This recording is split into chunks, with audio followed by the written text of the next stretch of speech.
Good morning and welcome to the YouTube channel of Sri K.N. Shamodasa High School. Last time we completed Unit 3 Read 1, right? That is manage your stress. જેમાં આપણે જોયું હતું કે how to manage stress. જો stress હોય તો કઈ રીતે ખબર પડે અને જો ખબર પડે તો પછી એને મેનેજ કઈ રીતે કરવું સ્ટ્રેસને અને મેનેજ ના કરો તો શું થાય એ પરિસ્થિતિ પણ આપણે જોઈ હતી. હવે યુનિટ 3 માં જ રીડ 2 ત્યાંથી કન્ટિન્યુ કરે છે જે રીતે મેં અગાઉ પણ વાત કરી હતી કે આખા યુનિટમાં આપણે સ્ટ્રેસ કંટ્રોલ ઉપર જ વાત કરવાની છે. તો આનું નામ જ છે સ્ટ્રેસ કંટ્રોલ એક્સરસાઇઝ. મતલબ કે આ રીડમાં સ્વાભાવિક રીતે તમને એવી એક્સરસાઇઝીસ બતાવેલી છે. આપણે અગાઉ પણ 3 એક્સરસાઇઝ જોઈ ગયા પાઠમાં રીડ 1 માં. રીડ 2 માં આગળ કન્ટિન્યુ કરીશું. બીજી કેટલીક એક્સરસાઇઝીસ વિશે વાત કરે છે. કયા પ્રકારની એક્સરસાઇઝ છે એમાં પહેલી એક્સરસાઇઝ છે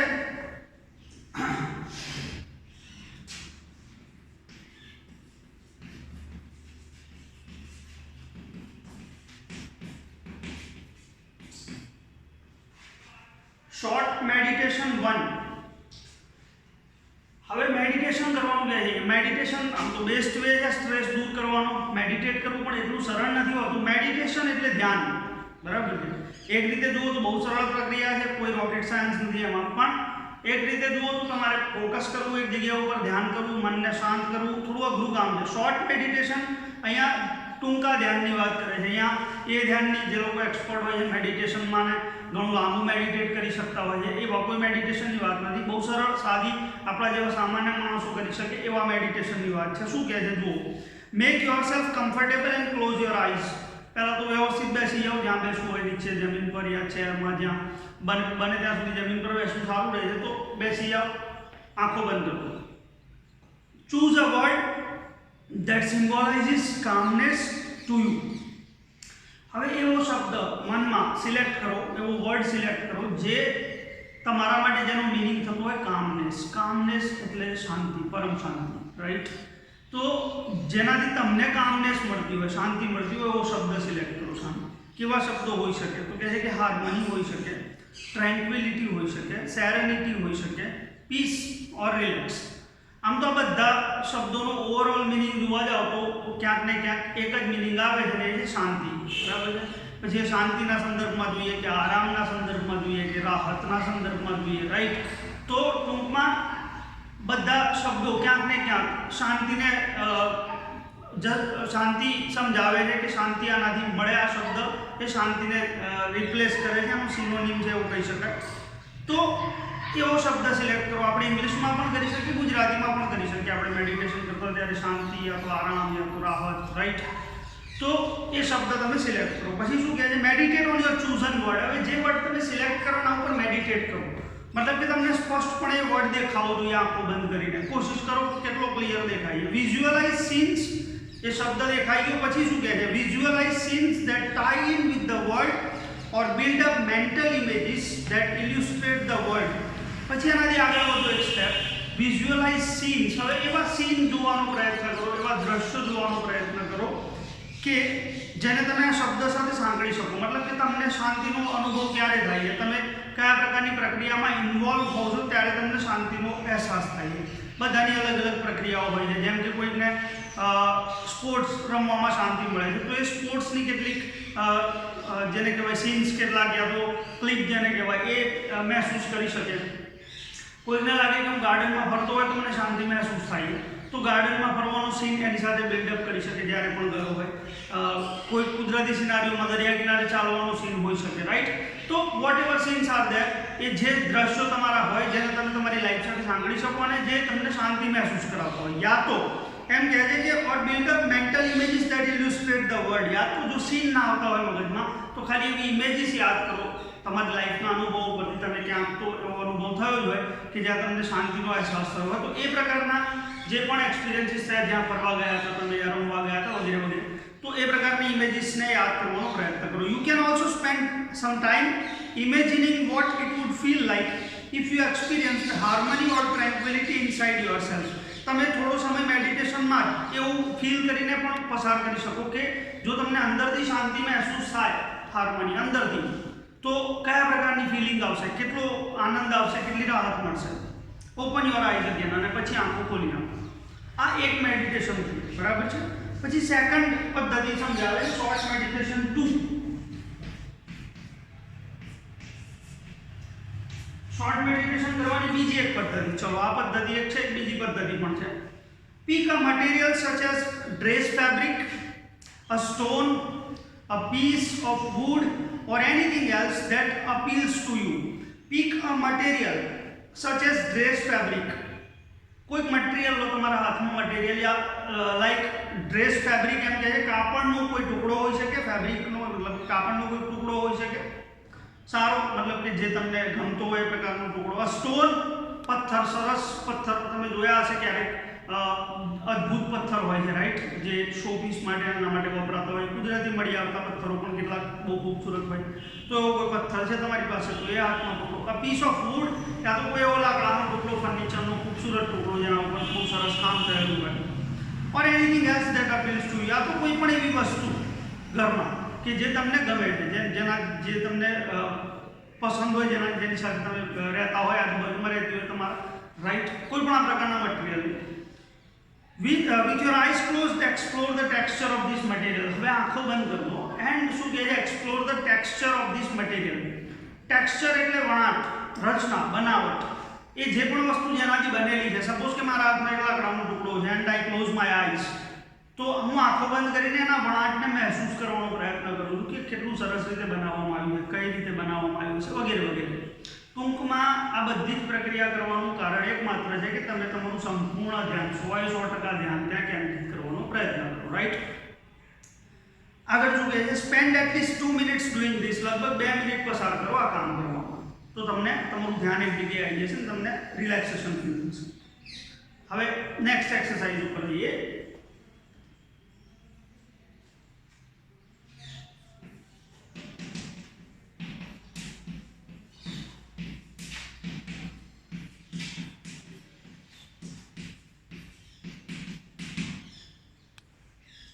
Give your brain oxygen heat. Oxygen heat આપો તમારા બ્રેઇનને. આ બિલકુલ જે મેં અગાઉ કહ્યું હતું કે રિસર્ચ દ્વારા લોકો ચેક કરતા હોય, મેડિકલ સાયન્સમાં જે રિસર્ચ થાય કે સ્ટ્રેસ માટે ફિઝિકલ કારણો કયા જવાબદાર છે, તો આ એક ફિઝિકલ કારણ કહી શકાય કે જે જવાબદાર છે સ્ટ્રેસ માટે, રાઈટ, કે બ્રેઇનને પૂરતું ઓક્સિજન ના મળવું. તો ના મળતું હોય તો આપો એમ કહે છે. Give your brain oxygen heat, એને એક પ્રકારનું ઓક્સિજન પહોંચાડો, જાણી જોઈને પહોંચાડો. કઈ રીતે, શું કહે છે જુઓ. Half the problem with being stressed and unable to concentrate properly is that you don't breathe deeply enough to supply your brain with sufficient oxygen. Half the problem with being stressed. 50% સમસ્યા તો સ્ટ્રેસને લઈને એ છે કે તમે stress feel કરો છો, એના માટે 50% કોઈ કારણ જવાબદાર હોય તો એ શું છે, તો કહે છે કે એ છે that you don't provide sufficient oxygen to your brain. sufficient એટલે પૂરતા પ્રમાણમાં, તમે તમારા દિમાગને પૂરતા પ્રમાણમાં ઓક્સિજન નથી પહોંચાડતા. તમે જ્યારે ટેન્સ્ડ હોવ છો, એમ કહે છે you enable two concentrate properly, તમે કોન્સન્ટ્રેટ નથી કરી શકતા, યા તો તમે સ્ટ્રેસમાં રહો છો, તો એનું એક કારણ એ છે કે you don't breathe deeply enough, તમે ઊંડો શ્વાસ નથી લઈ રહ્યા, જેના કારણે તમારા બ્રેઇનને સફિશિયન્ટ ઓક્સિજન એટલે કે પૂરતા પ્રમાણમાં ઓક્સિજન નથી મળતું. When we get stressed, we tend to hold our breath.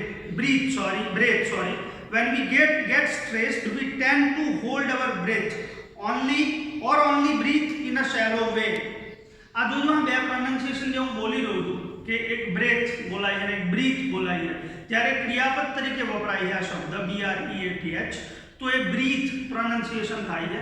જ્યારે નાઉન તરીકે વપરાય છે, શ્વાસોશ્વાસ માટે જ્યારે વપરાય છે નાઉન તરીકે, તો બ્રેથ બોલાય છે, બરાબર છે.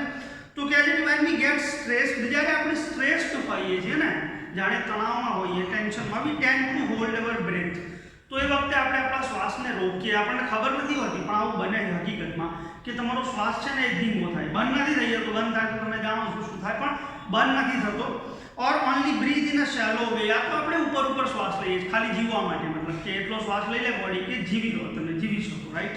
તો શેલો વે, ઉપર શ્વાસ લે છે. Using only the top part of our lungs, કહે છે ને કે ફેફસાનો લંગ્સ તમે જાણો છો ફેફસાના માત્ર ઉપરના ભાગનો ઉપયોગ કરે છે શ્વાસોશ્વાસમાં, ઊંડો શ્વાસ લેતો નથી, જે જરૂરી છે.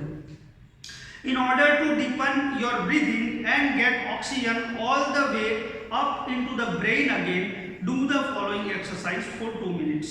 હવે એમ કહે છે કે તમારા બ્રીથિંગને ડીપન કરવા માટે એટલે કે ઊંડું કરવા માટે, તમારા શ્વાસોશ્વાસની પ્રક્રિયાને ઊંડી લઈ જવા માટે, and get oxygen all the way up into the brain again, અને તમારા બ્રેન સુધી ઓક્સિજનને પહોંચાડવા માટે do the following exercise for 2 minutes. આ એક્સરસાઇઝ કરો 2 મિનિટ માટે. પહેલું શું કહે છે? Rub both your hands together for a moment to create energy. તો આ તો આપણે જાણીએ છીએ શિયાળામાં જનરલી આપણે કરતા હોઈએ છીએ. Rub both your hands like this, right?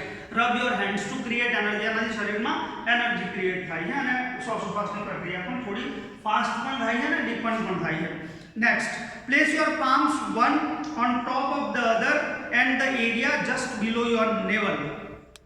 હવે શું કહે છે? Place your palms. પામ એટલે તમે જાણતા હશો હથેળી. તો એક હથેળીને શું કહે છે? બીજી હથેળી ઉપર મૂકો, like this, on the top of other, right? તો આ રીતે મૂકો. And below the naval. Naval એટલે ડૂંટી, જેને આપણે નાભી કહીએ. તો ડૂંટીની નીચે કહે છે, અહીંયા મૂકવાનું કહે છે, રાઈટ? તો આ રીતે મૂકો અને પ્લેસ કરો. એન્ડ પછી શું કહે છે? Breathe consciously into your belly making your palms rise every in breath. Breathe consciously, અને જાણી જોઈને શ્વાસ લો, લાઈક ધીસ, જાણી જોઈને. તો જાણી જોઈને શ્વાસ લેશો તો શું થશે ખબર છે? તમારી બેલી જે છે, બેલી એટલે પેટ, તો એ રાઇઝ થશે, ઉપર નીચે થશે ને. જાણી જોઈને કરી જોજો તમે આ પ્રયોગ કરે તો થાય છે, બરાબર છે? નાના બાળકોને તમે ઓબ્ઝર્વ કર્યા હોય, એમની શ્વાસોશ્વાસની પ્રક્રિયા એકદમ ક્લિયર હોય છે, રાઈટ? ખાસ કરીને સૂતા હોય ત્યારે એમના પેટ ઉપર તમે હાથ મૂકો તો રીતસરની તમારા હાથની મૂવમેન્ટ તમને મહેસૂસ થશે, હે? કારણ કે ક્લિયરલી શ્વાસ, એમને કોઈ ટેન્શન નથી હોતું ને, એટલા માટે they are not in any kind of stress, right? દુનિયાને જ્યાં જવું હોય ત્યાં જાય, એ બિંદાસ જીવતા હોય એમની લાઈફમાં. તો એટલા માટે એમની શ્વાસોશ્વાસની પ્રક્રિયા એકદમ પ્રોપર, જેને કહેવાય રેગ્યુલર હોય છે. તો એ કરી શકાય, આપણે પણ કરી શકીએ, જાણી જોઈને આપણે એ બી બનાવી શકીએ. તો આપણે એક કામ કરવાનું છે, એમ કહે છે. Imagine breathing oxygen into your brain. અને એવી કલ્પના કરો કે જ્યારે હું આ રીતે શ્વાસ લઉં છું જાણી જોઈને, તો જે ઓક્સિજન આવે છે ક્યાં જાય છે? સીધો બ્રેનમાં પહોંચે. મતલબ કે મેં મારા બ્રેનને ઓક્સિજન પહોંચાડી દીધું, એવું ઇમેજિન કરો, એમ કહે છે. ચાલો, અહીંયા આ ત્રીજી એક્સરસાઇઝ પણ પૂરી થાય છે આપણી. હવે ચોથી એક્સરસાઇઝ છે, જેનું નામ છે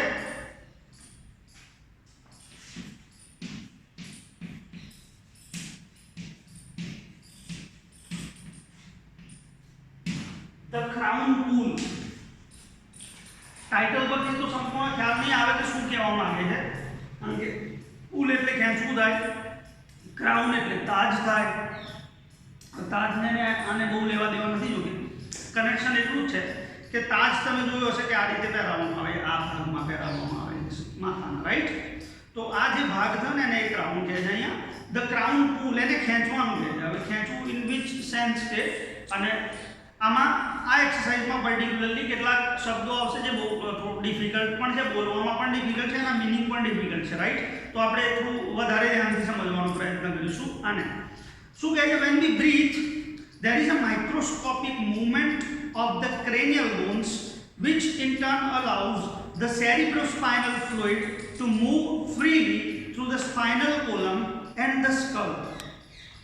When we breathe, અને જો ઉપર છે બધા શબ્દો જોઈ લઈએ આપણે, there is a microscopic movement. Microscopic movement એટલે કેવું હલનચલન?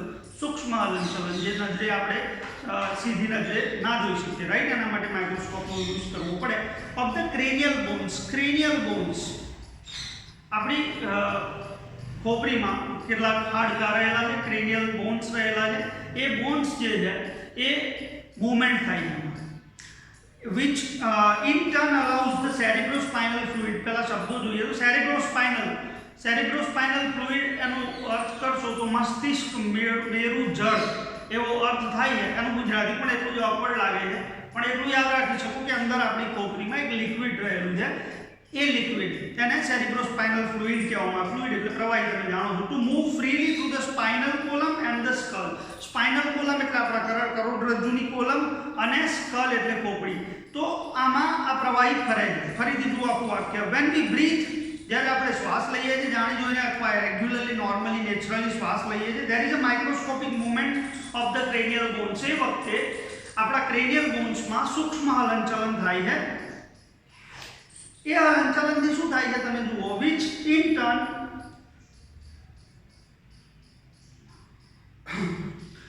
in turn allows the cerebrospinal fluid to move freely. જે મૂવમેન્ટના કારણે આપણા મસ્તિષ્કમાં રહેલું જે પ્રવાહી છે એ મૂવમેન્ટ કરે છે, એ વહે છે એક જગ્યાએથી જગ્યાએ, મતલબ અંદરની અંદર એ મૂવમેન્ટ કરે છે, આરામથી ફ્લો કરી શકે છે through the spinal column and the skull. ક્યાં ક્યાં એનું હલનચલન થાય, ક્યાં મૂવમેન્ટ થાય છે એની, તો સ્પાઇનલ કોલમમાં એટલે કે આપણા કરોડરજ્જુના કોલમમાં અને સ્કલમાં એટલે કે ખોપડીમાં એ મૂવમેન્ટ થાય. એના જરૂરી છે, જો એ ફ્રીલી ફરશે એ લિક્વિડ તો આપણું દિમાગ જે છે પ્રોપરલી કામ કરી શકશે, આપણે ફ્રી ફીલ કરીશું. When tensed or upset and don't breathe deeply enough, this can result in bones in the skull becoming slightly stuck together. When tensed or upset, જ્યારે આપણે ટેન્સ્ડ હોઈએ છીએ, ટેન્શનમાં હોઈએ છીએ, or upset કે આપણે ઉદાસ હોઈએ છીએ કોઈ પણ કારણસર, and don't breathe deeply enough, તો એ વખતે સ્વાભાવિક રીતે આપણે શ્વાસ જે છે પૂરો ઊંડા જેવો લેવો જોઈએ, ઊંડો શ્વાસ એવો લેતા નથી. મેં હમણાં કહ્યું તેમ કે શ્વાસ ઉપર શ્વાસ લઈ જાય ટેન્શનમાં હોઈએ ત્યારે, એના કારણે થાય છે શું, this can result in bones in the skull becoming slightly stuck. એટલે ચોંટી જવું, જકડાઈ જવું. તો એ વખતે આ જે હાડકા હતા, જે ક્રેનિયલ બોન્સ આપણે જોયું કે જેની મૂવમેન્ટ જરૂરી છે, કારણ કે મૂવમેન્ટ થશે તો પેલું પ્રવાહી ફરશે, એ એક જગ્યાએ સ્ટક થઈ જાય છે, જામી જાય છે, ત્યાં સ્થિર થઈ જાય છે, right. So that the fluid can not circulate properly. અને જ્યારે એ હાડકા જે ક્રેનિયલ બોન્સ છે જ્યારે સ્ટક થઈ જાય છે તો પેલું પ્રવાહી જે છે અંદર એ બરાબર મૂવમેન્ટ કરી શકતું નથી. હવે તમે સમજી ગયા કે આ મૂવમેન્ટ ના થાય તો શું થાય, ટેન્શન વધે, માથાનો દુખાવો પણ થાય ને વધારે પ્રોબ્લેમ્સ ક્રિએટ કરે, રાઈટ. તો એનું સર્ક્યુલેશન થવું બહુ જરૂરી છે. સર્ક્યુલેશન માટે તમને ખ્યાલ આવી ગયો હશે કે શું કરવું પડે, તો ક્રેનિયલ બોન્સની મૂવમેન્ટ જરૂરી છે, કારણ કે ક્રેનિયલ બોન્સની મૂવમેન્ટ થશે તો પ્રવાહી સર્ક્યુલેટ કરશે ને તો બધું નોર્મલ થઈ જશે. એટલે ક્રાઉન પુલમાં એક સમજાવે છે કે આ કરવાનું છે આપણે. The crown pull influences the flow of cerebrospinal fluid in a positive way. Crown pull જે છે એ શું કરે, શાના ઉપર અસર કરે છે, તો આ જે લિક્વિડ છે, જે પ્રવાહી છે, ફ્લુઇડ છે, એને પોઝિટિવ વે, હકારાત્મક રીતે સર્ક્યુલેટ કરવામાં મદદ કરે છે. ઇટ હેલ્પ્સ કામ યોર નર્વસ સિસ્ટમ. એ તમારી નર્વસ સિસ્ટમને પણ શાંત કરશે આ એક્સરસાઇઝ. નર્વસ સિસ્ટમ એટલે આપણી જે ચેતાતંત્ર છે આપણું, એને પણ શાંત કરશે. And can also often tech અવે અ headache or stress induced stomach ache as well as helping you think clearly. એ ઉપરાંત જો માથાનો દુખાવો હશે તો એ પણ દૂર થશે, સ્ટ્રેસના કારણે સ્ટમક એક થયો હોય, પેટનો દુખાવો, તો એ પણ દૂર થશે, as well as helping you think clearly. એ ઉપરાંત તમને વધારે સ્પષ્ટ રીતે વિચારવામાં મદદ કરશે. Next, place both your hands with your fingers like combs on top of your head. હવે આને પણ સમજવું પડશે થોડું પ્રેક્ટિકલી કે શું કરવાનું કહે છે, કઈ રીતે એક્સરસાઇઝ કરવાનું કહે છે. Place both your hands with your fingers like combs on top of your head. તમારી આંગળીઓ જે છે એને માથા ઉપર આ રીતે મૂકો, જાણે કે કાંસકો હોય એ રીતે બંને હાથની આંગળીઓને આ રીતે પ્લેસ કરો માથા ઉપર, રાઈટ. તો પછી શું કરવાનું કહે છે, so that your little fingers are touching your hairline at the front. કઈ રીતે મૂકો કે તમારી જે લિટલ ફિંગર્સ છે, જે નાની આંગળીઓ છે સૌથી, એ અહીંયા તમારી હેર લાઇનને ટચ કરે. હેર લાઇન એટલે જ્યાંથી વાળ શરૂ થાય છે ત્યાં ટચ કરે આ રીતે, એ રીતે એને પ્લેસ કરો પ્રોપરલી, બરાબર છે. પછી શું કહે છે, firmly press down onto your scalp. Firmly press down onto your scalp and pull your fingers away from the mid line. Firmly press, થોડું તાકાતથી એને દબાવો માથા ઉપર, બરાબર છે. પ્રેસ કરો, આંગળીઓને પ્રેસ કરો on to your scalp. Scalp એટલે આ ઉપરનો ભાગ જે છે માથાનો, મતલબ કે જે મજબૂત ભાગ છે વાળની નીચેનો, એને દબાવો, પ્રેસ કરો. And pull your fingers away from the mid line. અને જ્યાંથી વચ્ચેનો ભાગ જે છે ત્યાંથી તમારી આંગળીઓને બાજુની તરફ ખેંચો. Combing outside with each hand. જે રીતે આપણે કાંસકાથી પ્રક્રિયા કરીએ છીએ ને, બસ એ રીતે આંગળીઓથી બંને બાજુ પ્રક્રિયા કરવાની છે, પણ થોડી તાકાતથી. જે રીતે કોમ્બિંગ કરતા હોય કે ને, કે જાણે કે બહારની તરફ કાંસકો કરતા હોય ને, એ રીતે આંગળીઓથી પ્રક્રિયા કરો. Now place your hands in the same way higher up on the mid line of the head. હવે શું કરો, એ બંને હાથને અહીંયા મૂક્યા હતા, હવે મિડલમાં લઈ જાઓ, થોડું માથાના વચ્ચે લઈ જાઓ. And repeat the procedure. અને આની આ પ્રક્રિયાને શું કરો તમે, તો કહે છે કે રિપીટ કરો. પછી now place hands even further back on your head towards the crown and repeat the procedure. ત્રીજું સ્ટેપ, એ હાથને ફરીથી છેક પાછળ લઈ આવો અને ફરીથી સેમ પ્રોસિજર રિપીટ કરો, મતલબ કે 3 ભાગમાં, માથાના 3 ભાગમાં સેમ પ્રોસિજર કરવાની છે. હાથને પ્લેસ કરવાના છે, પછી કાંસકો કરવાનો, એમ બંને બાજુ આંગળીઓને થોડી તાકાતથી બહાર લેવાની છે. વન કાઇન્ડ ઓફ મસાજ, તમે હેડ મસાજ સમજી શકો, એ પ્રકારની પ્રક્રિયા છે. તો આ કરવાથી તમને રાહત મળી શકે એમ કહે છે.